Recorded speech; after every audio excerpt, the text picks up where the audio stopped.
my name is Peter Bjorklund. I'm a PhD candidate in Education Studies at University of California, San Diego, and a C. Tarrant Fellow. I'm here with Dr. Ken Zeichner.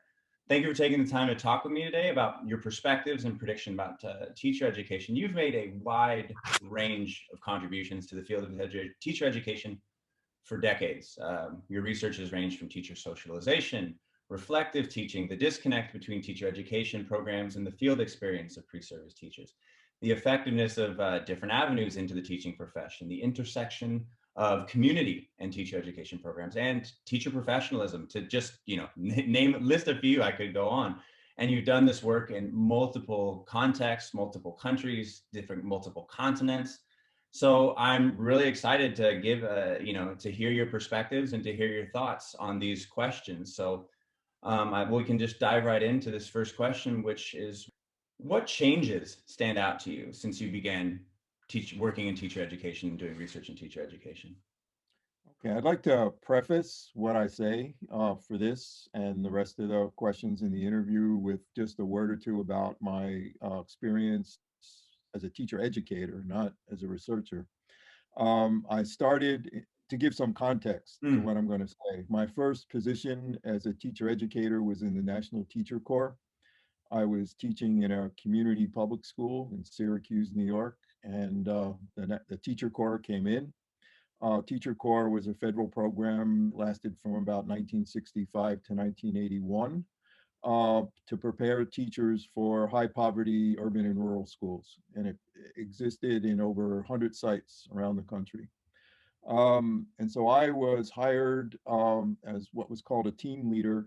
And in addition to teaching, I was responsible for supervising and evaluating the work, a team of 5 Teacher Corps interns in this 2-year program, their work within the school and in the community. They were encouraged to live in the community. It was a high poverty African American community in my case. And about 25% of their time was the work done in the community. And the community essentially participated in the running of the program and its governance and evaluation. I went to the UW-Madison in a clinical position, not tenure track. And my first years were spent in being responsible for a variety of clinical programs, internship, student teaching programs, practica, as well as building research agenda. But I initially was focused on the work of teacher education. And most recently, I've been at the University of Washington, where I was director of teacher education for a number of years and was responsible for several programs that included working in those programs. Here, most of my work in the program has been with regard to the community engagement work in teacher education that we've done. And so I have a lot of practical experience working in programs, not just writing about them and doing research on them. In fact, a lot of the research I've done has been reflected on the programs that I was responsible for, including a lot of dissertations, and it hasn't always been pleasant to see some of the findings, but that has been good in terms of building a body of work that has critiqued the work that we've done that pushes it to become better. So let me respond to your question now in terms of things that I think have changed. There are a number of them that over my, I think, 45 years, or maybe a little more if you count the teacher corps, the 3 years in the teacher corps as a teacher educator. One of the big ones is when I started out in teacher education, I was focused on doing the work, working with colleagues in the schools and on campus to build programs that were good. And I didn't really think much about state accreditation or national accreditation or the federal government at all, except in terms of giving us money to fund programs that we wanted to do.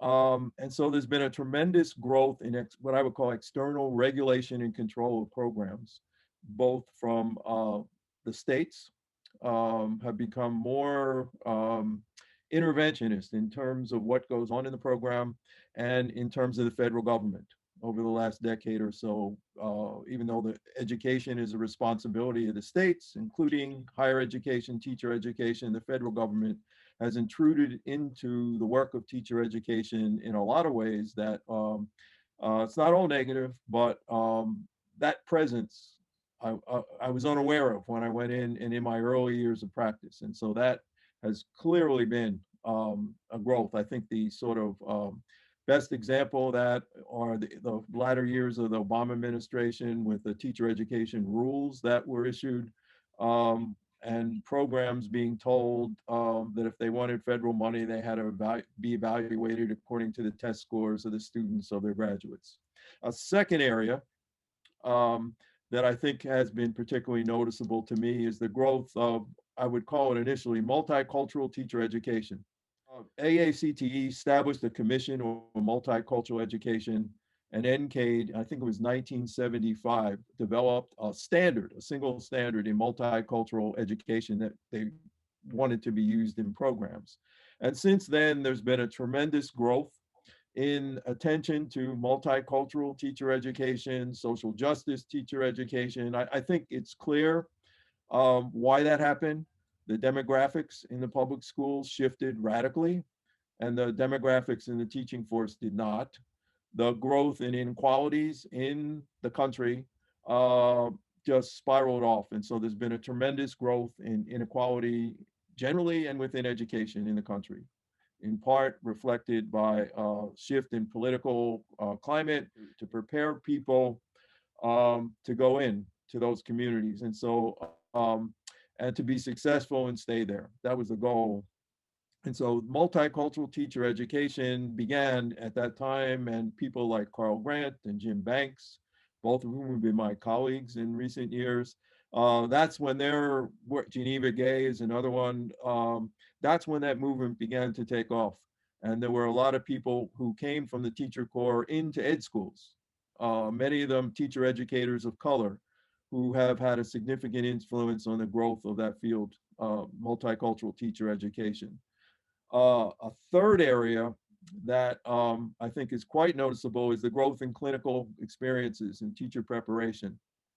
I published my first paper, was in the Journal of Teacher Education, on clinical experiences in 1980, myths and realities in field experiences. And during that time, the term early field experiences was very common in publications on teacher education. Early meaning that until that time, most programs had a single student teaching experience at the end of the program, and there wasn't much opportunity to practice in schools before that. And so, in beginning in the early 1980s, there began to be this growth in clinical experiences, and now I think pretty much every program of whatever whoever's the sponsor and what the type is, has clinical experiences throughout the program, most often in schools and not communities. That's a point I'm going to come back to, but um, the growth of clinical experiences is significant. We see residency programs and other programs that are largely based in the schools now. They existed before, those kinds of programs, but now they're more common. Um, Another area that I think is pretty significant is a shift in who the teacher educators are. When I went into the University of Wisconsin, 1976, as a faculty member, um, there weren't many clinical positions. I had the clinical position, meaning that I was not expected to publish or write. I had to be evaluated on my practice, my teaching, my teacher education work. And I eventually had the equivalent of tenure, indefinite appointment, before I decided to switch to a tenure track. But those positions weren't that common. In many ed schools that I was familiar with at that time, tenure track faculty actually worked in teacher education programs. That was the norm. Sometimes a colleague of mine, Herb Klebart, wrote an article once saying that as soon as they got tenure, then they gravitated away from teacher education because it's very demanding on your time, especially the clinical work. But there were much more faculty involved directly in teacher education than there are today, generally. And so there's been a shift in who the teacher educators are in programs from permanent faculty to graduate students, adjuncts, clinical positions. And I'm not saying that's necessarily bad, but I think the problem is that those folks tend not to have the authority in the programs. They do the work, but the decisions, the sort of decision-making authority is still retained by um, tenure line faculty, whatever the permanent faculty. And so that's an issue, but the sort of a gradual shift over time to this sort of adjunct graduate student faculty. Now, for the graduate students, it serves a role, that experience, in helping to prepare teacher educators, not just by itself. There have to be other things done. In fact, the preparation of teacher educators, I think, is one of the big problems. Particularly, I think there's been a lot of talk over the years of the role of arts and sciences in teacher preparation, how important it is. And the first university I worked at, University of Wisconsin, actually had a battle with NCAID in the 1960s because the NCAID wouldn't accredit them because they felt that the arts and science faculty had too much say in the teacher education programs. And the dean at that time, Lindley Stiles, wrote a paper about the all university responsibility for teacher education. And so that has sort of disappeared with slashing of budgets in public universities that do most teacher preparation in the United States. Another clear area of change has been the growth of deregulation and the growth of non-college and university teacher preparation programs. So the idea of non-university programs is not new. And if you read Jim Fraser's history of teacher education in the United States, that becomes very clear. In fact, he argues that college and university teacher preparation over time, if you look at the big picture, is where the minority of teachers are prepared, and particularly back as teacher education developed in the early days as a formal enterprise. And I'll throw in one more area that I think is quite significant, even though it's focused on research. And that is, when I came into the field in the mid-1970s, AERA, the American Educational Research Association, there was no division where teacher education research was located. Maybe we should have a division of research on teacher education. And so we started organizing an effort. You needed signatures, and you had to have dues. I think that we charged $2 to join the teacher education curriculum SIG. And I would get like all these checks in the mail. We didn't have like an infrastructure. So they'd come to my house, and sometimes people would send the check and then ask, what is AERA? People in teacher education, because research was not a big part of teacher education at that time. So we organized the effort, brought in some other people. In June 1984, Division K was approved. It's interesting. It was approved with some difficulty, because the feeling of the AERA Council was that teacher education belonged in AACTE or some other practice-based organization, and that teacher educators were not committed to research. And early on, soon after that started, it became the largest division in the association, and probably, I think, still is. But there really was not, when I started, a field of teacher education research. There was a handbook of research on teacher education, might have been, I forget the year, 1975 or 6. And I remember this one review of that research on teacher education, Peck and Tucker's piece. And you go in there and you see looking at process product research. If you have treatment A, what happens to the test scores of students? And that was the research. We have a very broad and complex field of research on teacher education now. That didn't exist. So the actual growth of that field and development of teacher education research and its connection to informing practices in teacher education, I think, is a significant, probably the most significant thing that's happened over the course of my career. With regard to changes in teacher education. So those are some. I could go on for an hour. I'm sure. But I'm curious if we could maybe probe just a little bit on this question. I know timing, we got other questions, but I'm interested in, we're talking about the kind of shift. I want to focus the last three things you talked about: the shift from tenure track professors to, adjunct and clinical and graduate students teaching pre-service teachers, the growth of deregulation, and the increased kind of research. How do you think those changes have actually impacted teachers and their preparation and how they are and how they are trained and how they are taught? Well, what stands out to me is I think the growth of research, and most of the research in the field, I think, is done by teacher educators about their own programs. When Marilyn Cochran Smith and I published, it's called Studying Teacher Education, which was the report of our, consensus panel over a period of 5 years for AERA, trying to summarize research on teacher education. I think everybody who was involved in that would agree that there was not a lot of large scale studies, sort of national studies. There's been a few, I've been involved in a few of them, and I think there aren't many more than that. The National Center for Research on Teacher Learning and Teacher Education at Michigan State did the Teacher Ed Learning to Teach study, the TELT study. And there aren't that many of those kinds of studies. So it's individual teacher educators without a lot of financial resources studying their own work. But I think those studies have helped improve the practices in teacher education. Uh, and I can just, speak for myself because we tried at Wisconsin initially and at Washington most recently to build bodies of work around our programs so that the programs become laboratories for the study of teacher education.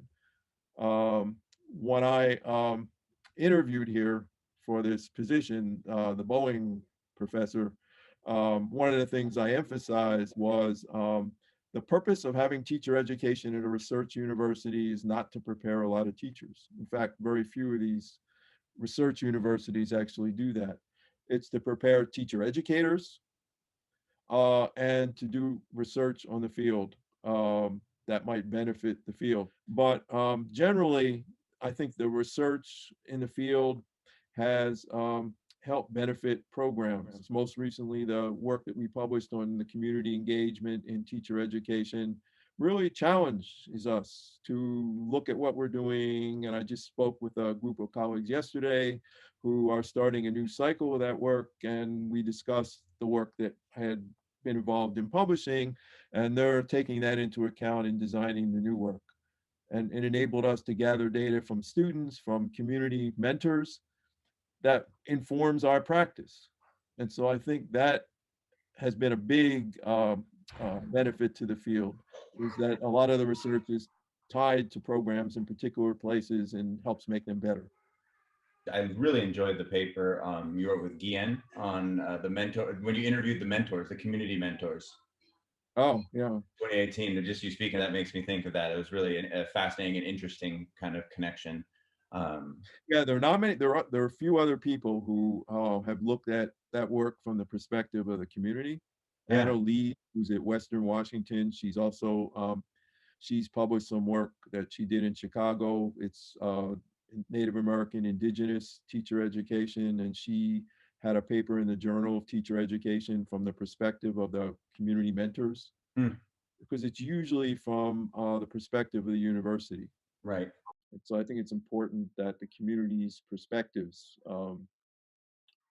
be accessed. And I think Lorena, that's based on her dissertation, that paper, I think is an example of, yeah, I would agree with what you said. Yeah, well, and then I think that actually segues a little bit, and maybe you'll touch on this more. But for the next question, which is where's teacher education going in your mind? I think it's unclear to me because, and one of the reasons is, I'll respond to that, but I wanted to sort of spend a moment sort of talking about this issue of claims of innovation and change, when in fact, for somebody who's read history or lived through history over time, that sees that things are not necessarily new or innovative. And I just want to give, and that relates to the question you asked of where are things headed. And I will sort of lay out some things that I think, but this issue I think is important in relationship to it. And that is, there are things that are described as innovative or new that I think are rooted in traditions of practice in the field and aren't really new. They might be a different variation of it, but there's this tendency in the field to ignore sort of what it's built, how things build on one another over time. And I'll give you just a few examples. Current sort of fascination with practice-based teacher education, I think, is a prominent aspect of reform, innovation in current practice. Um, has clear roots in things like competency-based teacher education, performance-based teacher education in the 70s, the Commonwealth Teacher Training Study in 1929, Charters and Waples, was a very crude form of that. And so there is this continuity that comes through where there are new things added. Practice-based adds a lot of things that I think were problems in competency-based teacher education, which I thought was too narrowly conceived, too behavioristic. And so it clearly is different in some ways, but I think it's important in talking about where things headed to include sort of the building process over time. And also there's this line that ties these things together. And I think it's important to sort of acknowledge that. Where are things head? Where would I like them to head, or where do I think they're being headed? How about where you think they're headed and then where you wish they were headed? One reason I say I would like, okay, they're headed in a way that I think leads to a lot of continuity and not change. Seymour Sarensen wrote a book on teacher education, I think in the 60s, where he talked about how things change, but they stay the same. And you have things, there's been a growth in partnerships, professional development schools, all kinds of partnerships, universities, and schools, and in some cases, community partnerships. But to me, it's an illusion of change in terms of because a lot of times things don't change in terms of the power relationships. I think a lot of the partnerships replicate existing power relationships, knowledge about whose knowledge counts. Mhm. And they're sort of driven by universities, both with regard to school partnerships with schools and communities when they exist. Um, and I think that's a big problem. And you know, for that one, in terms of where would I like him to go, I think one of the priorities in the future for change is to rethink uh, who should do teacher education Mhm. and what kinds of whose knowledge should count in the education of teachers. And so I am an advocate of the idea of hybridity in programs and shared responsibility. And that's not new. I mean, go back in time and there's at least a lot of rhetoric about that. That's how the teacher corps operated.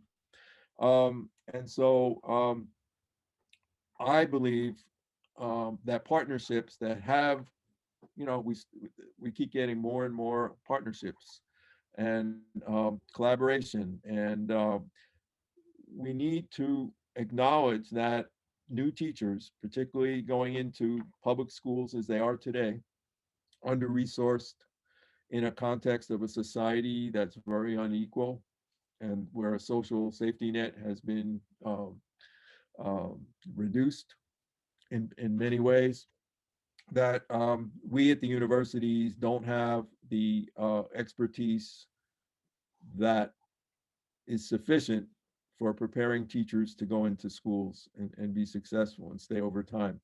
There's a lot of talk about how important teachers are, but mentor teachers in schools.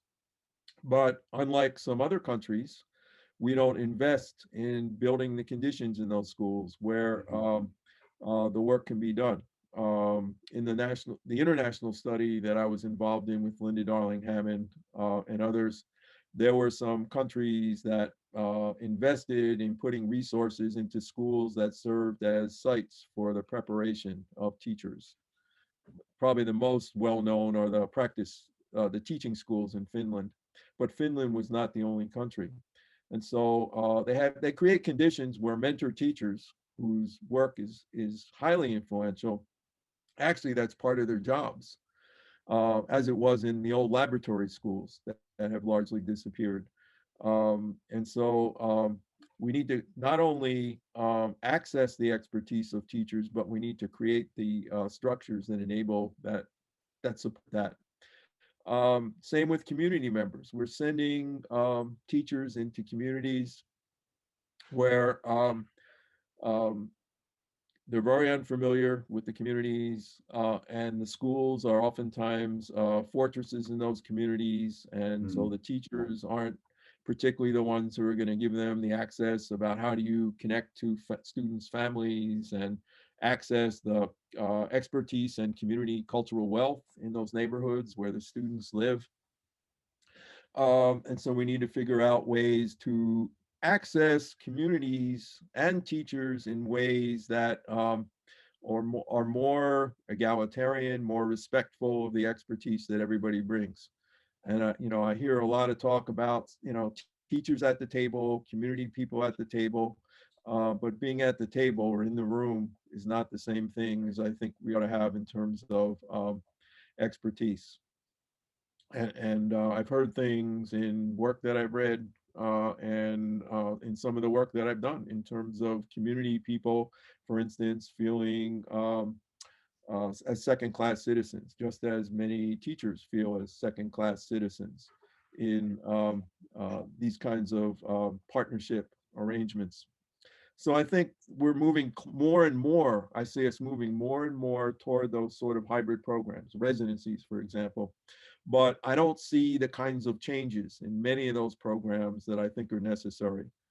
Um, for example, how many teacher residency programs have partnerships with where communities participate in the governance of those programs, where they contribute their expertise to the education of the residents in those programs. And there are a lot where it's not. And mm, when I say programs, I mean both the college and university-based programs and the non-college and university programs, because I don't think Teach for America or Relay or any of those other programs is any different with regard to these issues of accessing expertise from the places it needs to be accessed to do the job well. Um, and so that's one area. Um, I see an erosion, a continual erosion of resources for the field, yeah. but there is this lack of investment in teacher education, permanent investment. You can't run programs continually on grants, although many of the residencies were dependent on the teacher quality partnership grants. And you use that, but there needs to be a way to sustain these programs, because if you don't figure it out, it'll be like professional development schools, where there was a lot of money at the beginning, and then gradually as the money ran out, the quality of the professional development schools partnerships were affected by that. I've seen an erosion of funding, and I think there needs to be a commitment, particularly with regard to clinical teacher education, just as there is in medical education. Mm, There are millions of dollars that come from the federal government that are invested in teaching hospitals right. connected to medical schools. They can't run, they could not run the way that we run, schools that host interns and residents and student teachers. And so that, I don't, we're headed down a path where I see a lot of things on a temporary basis popping up. There are, I don't know, probably over 100 residency programs now. But 5 years from now, how many are going to still be around in Yeah. substance, not just the name? Public education struggles for funding. And what I'd like to see, and that's something that undermines a lot of the other aspects of teacher education in public education institutions, and so that's something I think is fundamental, um, that needs to change. And because if you don't, you're going to just have experiments. So I think we need to get serious about investing not only in public schools, but public institutions that are responsible for preparing teachers and administrators for those schools. So I'll stop there and let you direct me. Well, no, and I mean, I think you're starting to get into the next question, and I think you started to answer it, and maybe you want to add to it. But what do you think needs to happen in teacher education? Well, I think the fundamental thing is this idea of hybrid ownership of programs, and I'm a big supporter of residencies for that, so that you share ownership of the program, and it's not just school, community, university. One of the things I pushed here from the beginning was if you're partnering with the school system, the school district, what about the teachers union? And so there are a few places, Seattle, San Francisco, and maybe a few others where so that the teachers unions or associations need to be part of that shared responsibility, not just the superintendents and the districts. So they share responsibility for educating teachers, um, and it takes place in particular locations, and there needs to be some inclusion in the governance of those programs, in the evaluation of those programs, in the instruction that goes on in those programs from the broader communities that I believe that we are accountable to as teachers. So the accountability of teacher education programs to communities, I think, is something I'd like to see pushed back up to greater visibility as it was in the earlier part of my career, during a time where there was a lot of efforts by communities to assert their, in some cases, control over their schools, their public schools, and teacher education programs that prepared teachers for those schools. And so ideally, I think that's a place to start, is that, it's not University of Washington teacher education program. It's this consortium that, Mm. and over time, there have been many ideas.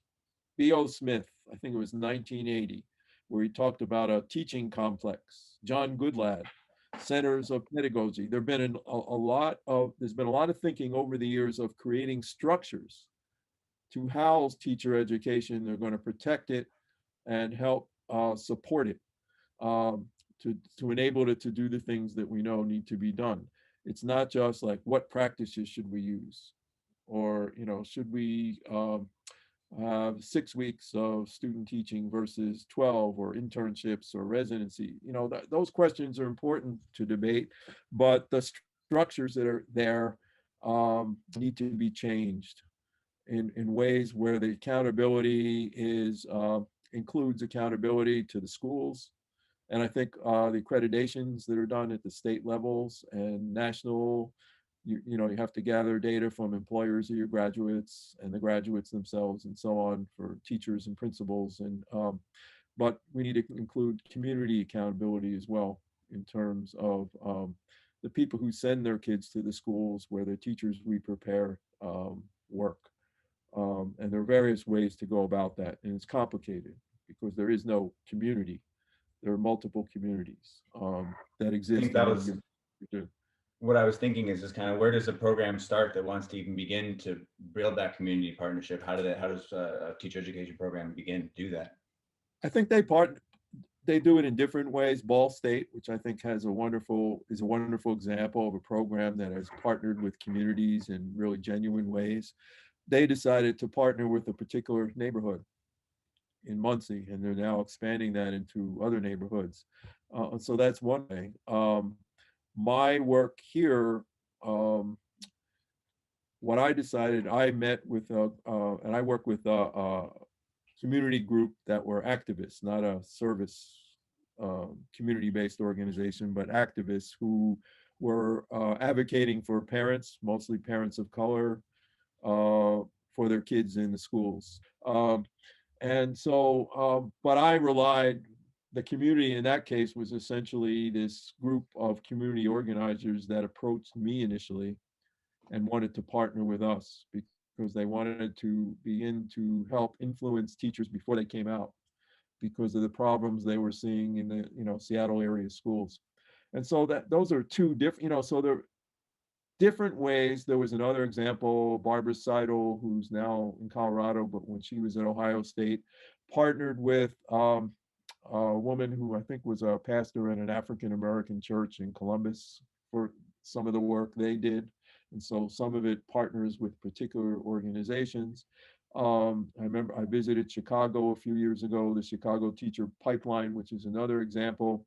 They had, I think it was about 4 specific neighborhoods in Chicago where they partnered with particular community-based organizations, and then who was involved went out from there. But they established those relationships in 4 different neighborhoods, and that's where they focused. And so there are a variety of different ways, but it's definitely an issue that needs to be thought about. Like, who is the community and what's the community? But you want different perspectives brought in. And we certainly did in the work here. Had when we brought people in, there were different perspectives. There was no sort of single community perspective on any issue that we were dealing with our teacher candidates. I'm interested too with the community approach you're talking about. How does that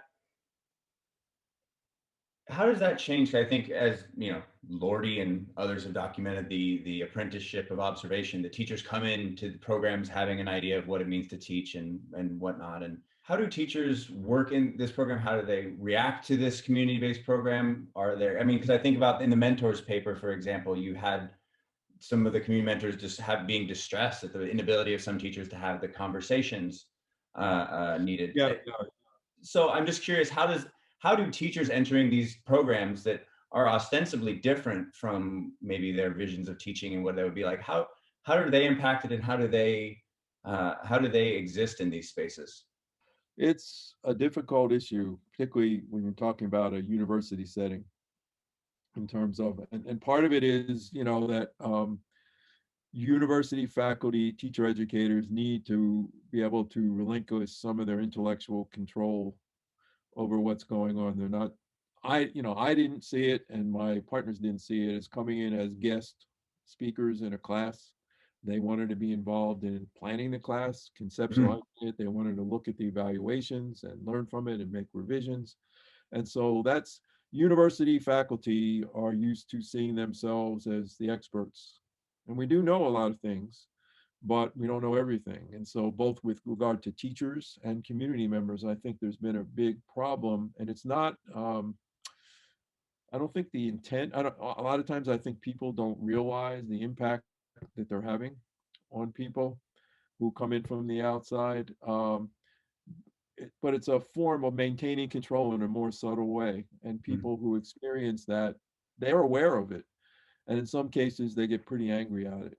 I've seen community mentors withdraw because, I don't want to be treated like a second class citizen, or I'm not a gopher just to go get people to be on panels. I want to set up this class and what's going to happen here. And I think if you get them, tell them you want them to be involved, that means really involved. It means that we listen to what they have to say. And again, I'm including teachers here because I think it's just as big of a problem there. Where I observe meetings where teachers are in the room but they don't say anything because it's the professors doing all the talking. I think there are examples of places that have overcome that problem, where the people who come in from the schools or the communities into a teacher ed program are treated with respect. They're listened to. They're part of the discussion. And I can give you one specific Mhm. example. In one of the meetings when I was director of the secondary program, we had this meeting, and I would use some of my resources as director to bring teachers in to our program meetings. They were at the university, and they would be released for a day, and they would be in the meeting for a half a day, and then work with the other faculty and the director individually for the rest of the day, getting their input on various things in the courses and assignments and so on. But we had this one core assignment in the secondary program during a particular quarter of the program where I think 4 different instructors coordinated their assignments. Or it was like one assignment that had input from 4 different instructors. And there were some issues with regard to how that fit into the schedule of the mentor teacher, and just the Mhm. context of working in a school. And we sat in this one meeting that's I'm recalling now. There were about 11 mentor teachers in the room and a group of faculty, um, and those teachers were as actively engaged as any of the faculty, and that was a clear example to me of how their input into working out that problem of coordinating the assignment in a way that was good both for the faculty at the university and the teacher in the school. Without those teachers in the room, you would never been able to work out that problem. And there are lots of instances like that. That if you create the environment where people who come in as partners um, feel welcome, respected, and that people want to listen to what they have to say, and they don't it's not like they need to know that we agree with them on anything, because we don't agree with our colleagues at the university on everything. But you're part of a community where you discuss ideas and you come up with solutions, and you bring in different areas of expertise and different perspectives. And so I think it's possible to get over that issue of the illusion of partnership, and really and I think having the structure of the program as a collaborative one really makes a difference. And there are many other examples of that, but it's not always there. You have to be aware of those power dynamics, um, because and I think when it runs in a way that people are overwhelmed with the power of the university teacher educators, it's not something the university teacher educators are consciously trying to do. It's just sort of the way they're used to being in control of things. So I think creating these sort of hybrid spaces, I think there's some work that needs to be done developing relationships. I think some of those problems in the paper that I wrote with Lorena Guillen could have been avoided had we Mm. spent more time up front um, getting the faculty and the community mentors to develop relationships of trust with one another. For a variety of reasons, we weren't able to spend a lot of time doing that because of the context that we were in. Um, but that's what I think needs to happen. We need to move away from single ownership of the program and create genuine partnerships that share responsibility um, for the preparation of teachers, and are able to give the teacher candidates access to the expertise they need from these different places. Um, What have you seen? How have the teacher candidates and the pre-service teachers reacted to being in these types of community programs? I imagine you've seen, teacher candidates in a variety of programs. How have they reacted? How have they taken to this more authentically partner-based and community-based program? um, in a variety of ways. I would say from the study we did on the Mhm. latest work here, most of the candidates, particularly in one particular program, were very moved by their interactions with the community mentors, the power of uh, parents, families, members, community leaders, and so on, telling authentic stories about their own experiences, their kids' experiences. The passion was a word that when we talked to the candidates who had experienced this, they talked about the passion and authenticity of the voices that were Mhm. there. And they know and they live in those communities, those neighborhoods where these candidates are going, and so I think a lot of people were struck by it. There was some skepticism on the part of a few um, about the relevance Mhm. of what was being learned. We had a big initiative with regard to indigenous history of the tribes in Wisconsin, in Washington. There's 29 tribes, and so we did, and we still do a lot of work with teacher candidates to educate them about issues of tribal sovereignty and so on. Um, and I remember some teacher candidates in math and science Mhm. complaining about how, well, what's this have to do with me? I'm a math teacher. Um, and having trouble seeing the importance of what they were learning from the people who had they developed this curriculum of about indigenous groups in the state of Washington, and the law is now that all teacher candidates need to learn about that. Uh, but there's some because they don't necessarily see the relevance, in part because of their own life experience. It's Right. hard. Programs here and in a lot of places, the post-bac programs are a year long. And how can you disrupt? It's not by just sitting in rooms and reading articles and talking with people who do wonderful research. It's sort of a process of personal transformation that's needed, and that's not a new idea. Right. My wife Andrea was in a program in Temple University to teach in Philadelphia public schools, and part of that program was to be involved in I forget the percentage of time, but she did community experience as part of that program.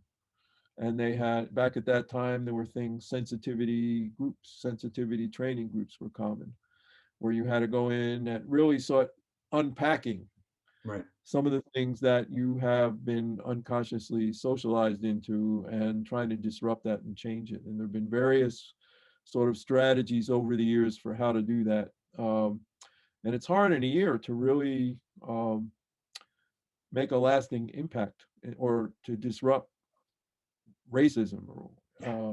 Somebody comes in and is a white supremacist, they're going to pretty much leave that way. Part of the problem is to keep them from coming in the first place. But um, we have to have more power to the work that we do in teacher education that helps disrupt and help people re-examine what they bring to teacher education. My friend Sharon Nemser has written about that, many years ago in terms of the unlearning. In the early research on teacher learning, she was one of the prominent scholars, and would she and others at Michigan State were writing about the unlearning process is fundamentally important. And again, in a year program that's packed full of, it's a very intense experience. Um, it's really hard um, to have that kind of impact. So the process of selection, I think, is always important in the screening. So there needs to be a deeper screening. There needs to be participation of teachers, and there are now in a lot of programs in the selection process into teacher ed programs, university programs, but also folks from the communities. When I worked in one public school over 7 years, that's my teaching experience. It was a community public school. Any new teacher we would hire, there would be parents participating in the interview committee. Mm. They also participated in the evaluation of our teaching and in the distribution of resources. And so teacher ed programs need to be more open to those influences, both from the schools and the communities. And and so I think I would hope that that would be the future of teacher ed. And I see the most potential right now in the residencies, which does not mean I don't endorse all residencies, because I think some residencies are in name only Mm. in terms of the where it matters in terms of whose ideas are helping to steer things and who is listened to and so on, digging really deeper. And there are always problems, but the goal is, I think, to move closer toward a state where it's a leveling of the power, and a wider range of expertise is drawn upon in the process. Yeah, I think it's fascinating that you bring up the kind of resistance that you faced in that community. It's like I feel like having been through a teacher program and been a teacher myself, and having observed other teacher education programs, I feel like that is not uncommon. The why do I need to know this? Why do I, and having a very clear vision of what they do need to know before they actually, because of how they've been socialized, as you said. Yeah. So then the last question here is, and I like this one especially, and I like to ask this one in other interviews. I'm glad they put it on here, but what do you wish you would have known prior to or as you were learning to be a teacher educator? Well, I am an example, like I think most teacher educators today. I didn't have access to sort of a doctoral program in the preparation of teacher educators, or to courses like the ones I've taught and some of my colleagues have taught, that help future teacher educators access things about how do teachers learn, what do we know about mentoring teachers, um, and what do we know about good teacher education? I became a teacher educator by my work in the National Teacher Corps.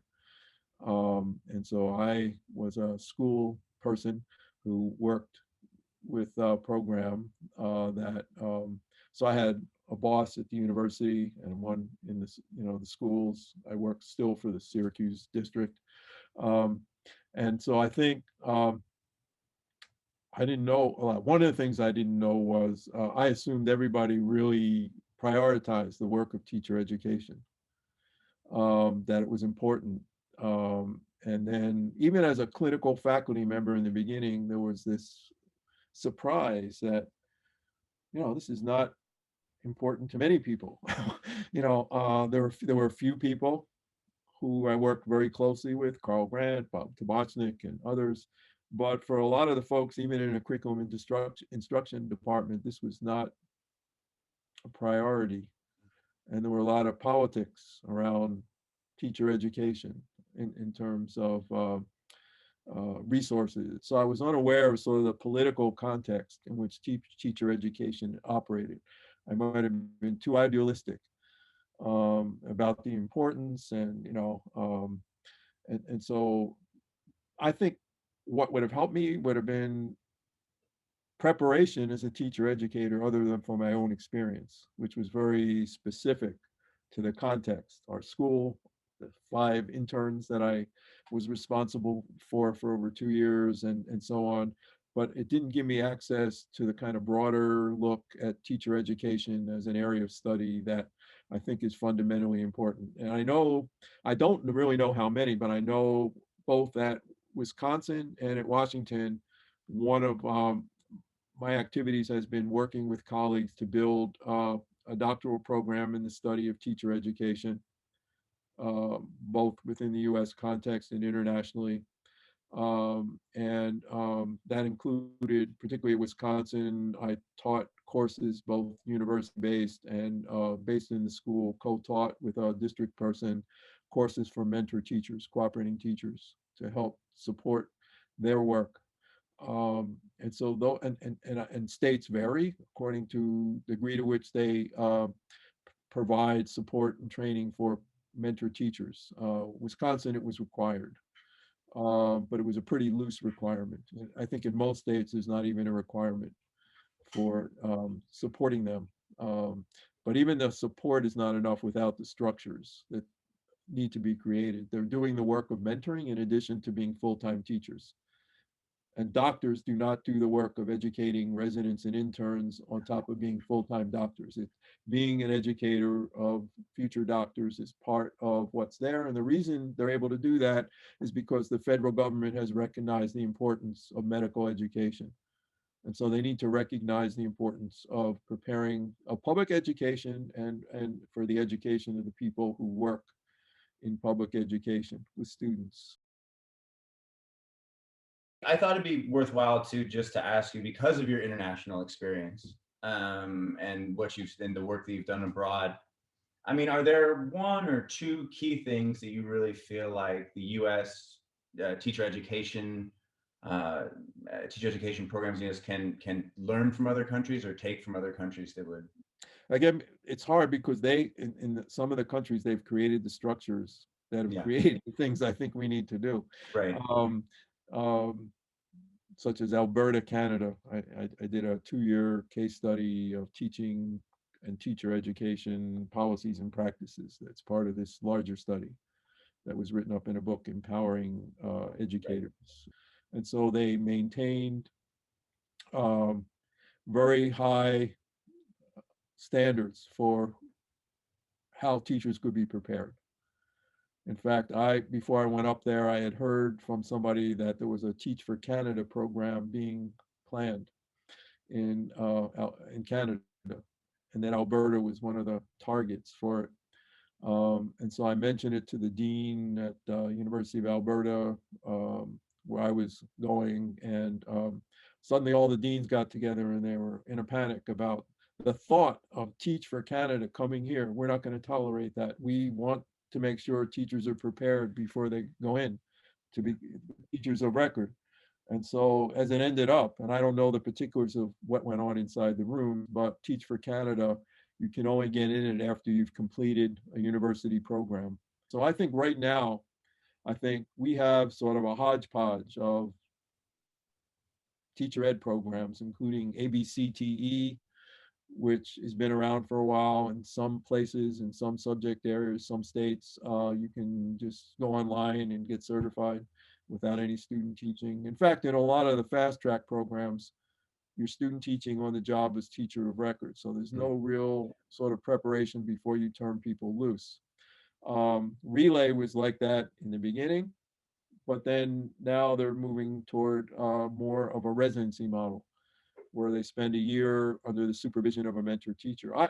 This idea of just throwing people in schools um, does not happen in Canada. It doesn't happen in the countries we looked at.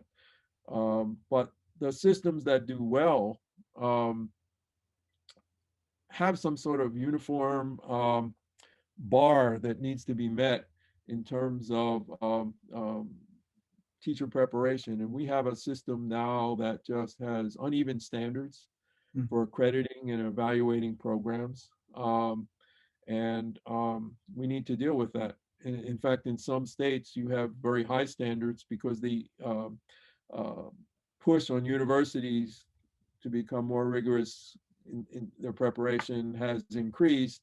But at the same time, other programs are allowed to operate that with is less, in some cases, very little monitoring of the quality of the graduates. You know, right now, Texas, more than 50% of the teachers come through these other programs. Wow. So, in terms of how do you deal with this situation, and right now, I'm personally very concerned about this unevenness in the standards. And some of the other countries that I've looked at have dealt with that.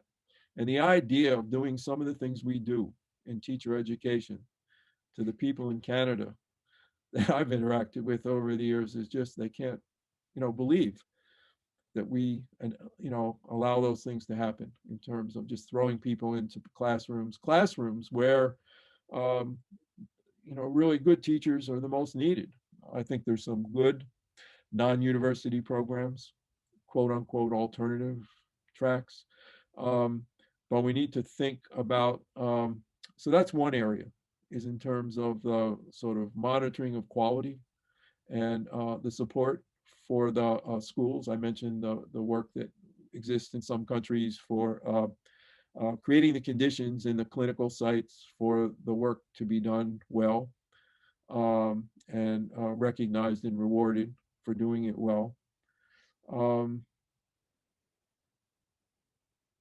and the other thing that and this may seem odd, but it's something that I always think about because I've done a lot of work in different parts of the world, is that in some places there seems to be more of a tradition of debate and discussion that is just the norm. And so, for instance, if I go to a conference in the UK, as an example, or Brazil, and give a talk or something, there'll be vigorous debate and discussion. People will challenge me, and and here there's this sort of tendency to shy away from that. We have a lot of anger at different camps being angry at the other camp, but we tend to operate in separate worlds. You know, the non-university teacher ed people have their own groups where they meet, and we have AACTE and other groups, and we don't talk to each other. And so I think that has been a real problem. And we can't sit in the same rooms with each other and have discussions. And I think that is important. Um, and I think in some other situations outside of the US, that's more of the norm. Where people argue vigorously about different things and then they resolve them. They still have hard feelings sometimes, but there's more of a pushing and challenging of each other from different perspectives. than I think occurs here. People attack each other, but they don't talk to each other, and they don't learn from one another. And I think that's a mistake. And I've always tried to work really hard um, to reach across the aisle, so to speak, as they say in Right. Congress. And when I write critiques, I try to do it in a way that's respectful of um, not criticizing people for wanting to do evil. To say kids who live in non-dominant communities that where there's a lot of poverty and so on. And I spent probably an hour and a half in the last, not too long ago, meeting with the director of Relay, Mm. which is a program that I've critiqued in a number of things that I've written, trying to talk through some of the differences that we have and to find some of the common areas that we agreed on. And I felt really, I don't know that we came out of that sort of resolving all the differences. I think we clearly didn't. But I think that process of going through discussion and debate over different perspectives is very important. Um, and that's a problem in the field of teacher education that I think needs to be broken down um, in some ways through some gatherings that brings people together, not just people who agree already with, with each other, but to challenge and push ourselves in ways that exist in some other places but aren't common here. Okay. Well, maybe then you can end, and I know I keep saying the last thing, but maybe you can end just because I thought it was just a fascinating. I read your recent article about democratic professionals and the idea of democratic professionalism. Maybe you can end talking about that. You talk about this kind of the notion of professionalism 3.0 or teacher professionalism 3.0, and maybe we could end on that and some ideas that you have about that. I think throughout most of my career, there's been this sort of dominant effort to further professionalize teaching. Educating in profession, 1976, the bicentennial, is sort of a prominent example of that. And this idea that teaching has historically been a semi-profession, we need to develop, standards and so on, and that's fine. But to create the kind of shared responsibility that I talked about earlier, you have to give up some of the authority that you have at the university in order to let the expertise of school people into the mix and also the community piece. So there's this growing effort, not just in education, but more broadly, to think about professionalism in a way that's more in touch with um, people who you're intended to serve in terms of the kind, there's been some shift in medicine, I think, from the idea of the doctor who knows everything and doesn't want to talk to you and discuss Right. anything to, at least in my own experiences, it's been more interaction with doctors in ways where I have some input into what course of action is being taken. And so the idea of democratic professionalism is that it honors more the expertise that people who are important to be part of the running of teacher education. Um, are, it avoids the situation where they come in as second-class citizens, but it also enables everybody involved, the teacher educators with PhDs and EDDs to maintain you're not giving it up, the professional status. Teacher Education 3.0 is again related to that conception of hybridity and shared responsibility. And it also, to create that environment where people come from these different school, university, community, union, come together and create and run teacher education programs with the sort of input of all, and they discuss ideas with each other. And what comes out of it is of a higher quality because of the sort of process of examination and deliberation that takes place. It helps you see things you assumed but weren't aware of, and so on. But it also means that you're not just talking about things, like the idea of school, university, you're actually living them, you're exemplifying them in your practice. So, for example, with community involvement or engagement in teacher education, it goes beyond sort of just telling students, teacher candidates, how important it is, but they don't see us doing it. And I don't think we can tell them and convince them that it's really important unless they're aware of us. They're involved in the program and giving us input, and we're learning from that, and they see that, or that the message we have for them is going to be more powerful if we're actually living out that which we say is important. Mm. And so it's this sort of correspondence between doing the things we say and what the teachers to do is doing them ourselves. That's part of the 3.0, but it's also this more inclusive structure for the knowledge and expertise that informs programs. It's not just universities. And I think in a lot of ways, the 1.0 is sort of the traditional university model. Alan Tom, who used to be at Washington University, University of North Carolina, used to call it the apprenticeship theory to practice model, where the university has the expertise and then the candidates go out and practice. And then you have this 2.0 that comes along, which is the reaction to that, the sort of school-based programs that demonize what the university has to offer. Kate Walsh at CTQ has called social foundation courses as non-essential. And so there's this too much, it's sort of an either or, but it's not an either or. Both of those are important. The sort of practical skills that a lot of these school-based programs stress, and a lot of the thinking about and reasoning about your teaching and what you're doing and why you're doing it, that the university emphasizes. But we also need the community piece, the perspective of the community, and to disrupt this kind of model that I'm talking about. I think is aimed to disrupt what I think is still dominant, this missionary perspective of going in and saving kids from their allegedly failing communities. The majority of kids that attend public schools live in poverty now. And so even in I think even in programs that describe themselves as social justice, there's still this prevalent attitude of being missionaries that are going to go in and save, as opposed to recognizing the cultural wealth and the expertise that exists in the communities that they're going to learn to teach in and then will later teach in. And you need not just to have guest speakers come in to classes, but you need people at the table helping to design and plan and interact in an instructional way over time, develop relationships. I think the guest speaker model, there's a place for it, but what I'm talking about is more than that. It's really this sort of collective responsibility.